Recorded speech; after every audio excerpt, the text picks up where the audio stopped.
ஒரு அழகான ஸ்கூலில் டீச்சரும் ஸ்டூடெண்ட்ஸும் நல்ல சந்தோஷமாக வாழ்ந்துட்டு இருந்தாங்க. அந்த டீச்சர் பாடம் எடுக்கிற விதம் அந்த ஸ்டூடெண்ட்ஸுக்கு ரொம்ப பிடிக்கும். அவர் ரொம்ப சந்தோஷமாக பாடம் எடுப்பார். அதனால் அவங்களுக்கு அந்த டீச்சரை பிடிக்கும். இருந்தாலும் அந்த டீச்சர்கிட்ட ஒரு சின்ன கெட்ட பழக்கம் இருந்தது. அதனால் அந்த ஸ்டூடெண்ட்ஸுக்கு சில நேரம் அந்த டீச்சரை பிடிக்காது. அவர் என்ன பண்ணுவார்னா, எப்போதுமே மதியம் சாப்பிட்டு முடித்தோடனே கொஞ்சம் நேரம் தூங்குறது வழக்கமாக வச்சுருந்தார். லஞ்ச் முடித்த கையோடு அவர் தூங்குறனால இந்த ஸ்டூடெண்ட்ஸுக்கு பிடிக்காது.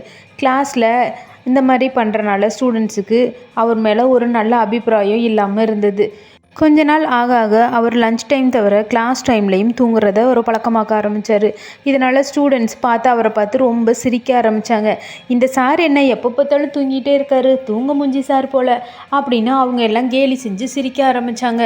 இருந்தாலும் ஒரு சாரை நம்ம கேலி பண்ணுறது சரியில்லை, நம்ம இதுக்கு ஏதாவது ஒரு முடிவு பண்ணி தான் ஆகணும் அப்படின்னு சொல்லி சார்கிட்டே இதை நம்ம கேட்டுருவோம் அப்படின்னு அவங்க முடிவு பண்ணி சார்கிட்ட கேட்டாங்க.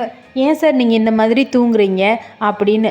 அப்போ அவர் சொன்னார், நான் தூங்கலப்பா, நான் கனவு உலகத்தில் போய் ஞானிகள்கிட்ட அவங்க சொல்கிற விஷயத்தெல்லாம் கேட்டு வர்றேன். முன்னாடி நடந்த விஷயங்கள் எல்லாத்தையும் கேட்டுட்டு உங்கள்கிட்ட நான் சொல்கிறதுக்காக தான் அதை நான் அப்படி பண்ணுறேன். நான் உங்கள்கிட்ட ஒரு நாள் அந்த பாடத்தை நான் உங்களுக்கு எடுக்கிறேன் அப்படின்னு சொல்லி சொன்னாங்க. இந்த சார் சொல்கிறதுல அவங்களுக்கு நம்பிக்கை இல்லாமல் ஒரு நாள் என்ன பண்ணாங்கன்னா, அவர் காலையில் வரும்பொழுது எல்லா ஸ்டூடெண்ட்ஸும் படுத்து தூங்க ஆரம்பிச்சிட்டாங்க பெஞ்ச் மேலே.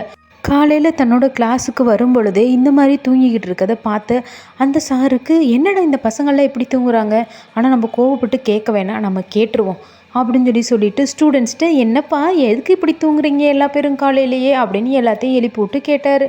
அப்போ அந்த ஸ்டூடெண்ட்ஸ்லாம் சொன்னாங்க, இல்லை சார், நீங்கள் தானே சொன்னீங்க கனவு உலகத்தில் போய் ஞானிட்ட விஷயங்கள்லாம் கேட்டுட்டு வருவேன்னு, அதே போல் நாங்களும் சிலதை கற்றுக்கலான்னு நினச்சிட்டு இந்த மாதிரி காலையில் பண்ணணும் அப்படின்னு சொன்னாங்க. இதை கேட்டு தன்னோட தப்பை அவரும் உணர்ந்தார்.